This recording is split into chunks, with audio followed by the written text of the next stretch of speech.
ایک اور مسئلہ آتا ہے جس میں بہت زیادہ اختلاف ہوتا ہے، اور وہ مسئلہ یہ ہے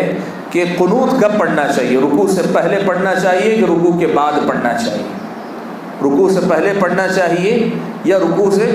کے بعد پڑھنا چاہیے۔ اس میں جو ہے اختلاف آتا ہے، اور اس کا بنیادی سبب کیا ہے، اس کے بنیادی اسباب پہلے ذکر کر کے پھر میں آپ کو مسئلہ بتاتا ہوں۔ اللہ کے نبی صلی اللہ علیہ وسلم وطر جو ہے گھر میں پڑھا کرتے تھے، اللہ کے نبی صلی اللہ علیہ وسلم وطر گھر میں پڑھتے تھے، نماز رات کی آپ گھر میں پڑھتے تھے، تو زیادہ تر صحابہ کو اللہ کے نبی کی نماز دیکھنے کا موقع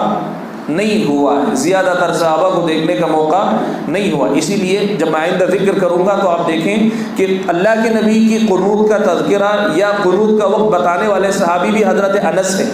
جو اللہ کے نبی کے خادم تھے، خاص صحابی، وہ دیکھ پائیں اسی لیے وہ بتا رہے ہیں، ورنہ عام طور پر اللہ کے نبی کی نمازوں کے سلسلے میں تفصیلات صحابہ کو معلوم ہیں، لیکن چونکہ وطر اللہ کے نبی گھر میں پڑھتے تھے یہ بات زیادہ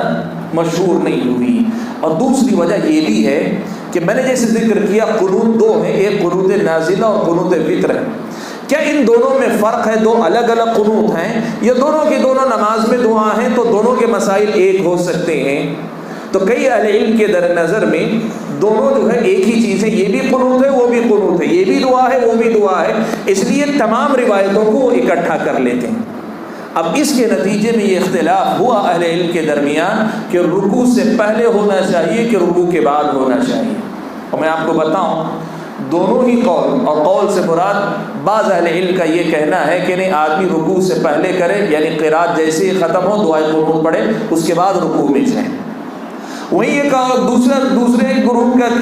کا یہ ماننا ہے کہ آدمی رکوع کے بعد کرے۔ اب میں آپ کے سامنے بتاؤں، شیخ الاسلام ابن تیمیہ رحمۃ اللہ علیہ تمام حدیثوں کو اکٹھا کرنے کے بعد وہ کہتے ہیں کہ محدثین کی اکثریت کی رائے یہ ہے، محدثین کی اکثریت کی رائے یہ ہے کہ رکوع کے بعد آدمی کو کرنا چاہیے، رکوع کے بعد آدمی کو کرنا چاہیے۔ شیخ ابن عثیمین رحمۃ اللہ علیہ ان کی تائید کرتے ہوئے مزید ایک بات کہتے ہیں کہ اکثر حدیثوں سے پتہ چلتا ہے، اور حضرت شیخ ابن عثیمین نے قنوت نازلہ قنوت وطر والی روایتوں کو ایک سمجھا، اسی لیے کہتے ہیں اکثر روایتوں سے پتہ چلتا ہے کہ قنوت رکوع کے بعد کرنا چاہیے۔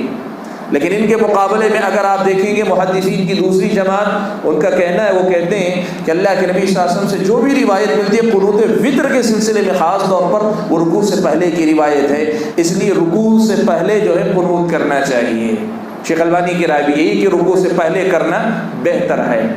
لیکن جو بات سمجھنے کی ہے وہ یہ کہ چاہے وہ علماء جنہوں نے یہ کہا ہے کہ رکوع سے پہلے قنوت پڑھنا چاہیے یا وہ علماء جنہوں نے کہا رکوع کے بعد قنوت پڑھنا چاہیے، دونوں کے دونوں یہ بات کہتے ہیں، جو کہہ رہے ہیں کہ رکوع کے بعد پڑھنا چاہیے وہ صاف طور پر کہتے ہیں کہ اگر پہلے پڑھ لے تو کوئی حرج نہیں، بالکل صحیح ہے، نماز میں کوئی فرق نہیں آئے گا، نماز صحیح ہے، پڑھ سکتے ہیں، کوئی حرج نہیں۔ اور جن کی رائے یہ ہے کہ پہلے پڑھنا بہتر ہے وہ بھی کہتے ہیں کہ نہیں، بعد میں پڑھیں تو بھی کوئی حرج نہیں۔ وجہ یہ ہے کہ بعض صحابہ سے اس کا تذکرہ ملتا ہے کہ انہوں نے بعد میں پڑھی ہے۔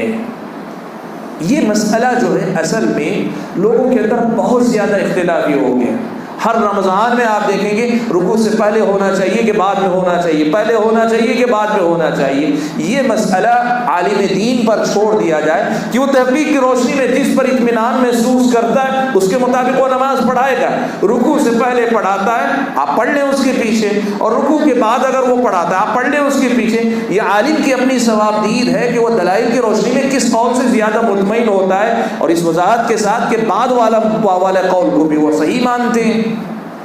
اور اسی لیے زیادہ صحیح ان دونوں میں سے جس پر اطمینان ہوتا ہے وہ یہ کہ رکوع سے پہلے پڑھنا بہتر ہے، رکوع سے پہلے پڑھنا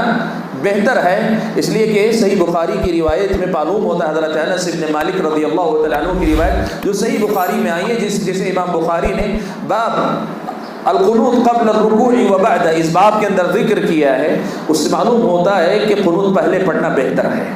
یہ حضرت انس رضی اللہ تعالیٰ عنہ کی روایت۔ لیکن وہیں مصنف عبد الرزاق کے اندر ابن سیرین رحمۃ اللہ علیہ تابعی ہیں، ان کا اپنا معمول یہ نقل کیا گیا کہ وہ رکوع کے بعد قنوت کیا کرتے تھے۔ اسی لیے یہ کہا جاتا ہے کہ رکوع سے پہلے پڑھنا بہتر ہے، لیکن اگر کوئی بعد میں پڑھے تو بھی جائز ہے۔ اسی لیے آپ دیکھیں امام بخاری رحمۃ اللہ علیہ نے صحیح بخاری کے اندر عنوان ہی یہ رکھا، باب القنوت قبل الرکوع و بعدہ، باب اس مسئلے کے بیان میں کہ قنوت رکوع سے پہلے بھی ہو سکتی ہے اور بعد میں بھی ہو سکتی ہے۔ یہ دیکھیے علماء ہیں جنہوں نے تمام دلائل کو سامنے رکھ کر ہمارے سامنے خلاصہ پیش کیا ہے۔ تو جب اہل علم کے درمیان اتنی گنجائش خود ہمیں ملتی ہے تو ہم ان میں سے ایک کو پکڑ کر سامنے والے کے پیچھے لگ جائیں کہ نہیں یہی سی پہ عمل کرو، یہی صحیح ہے، یہ غلط ہو جائے۔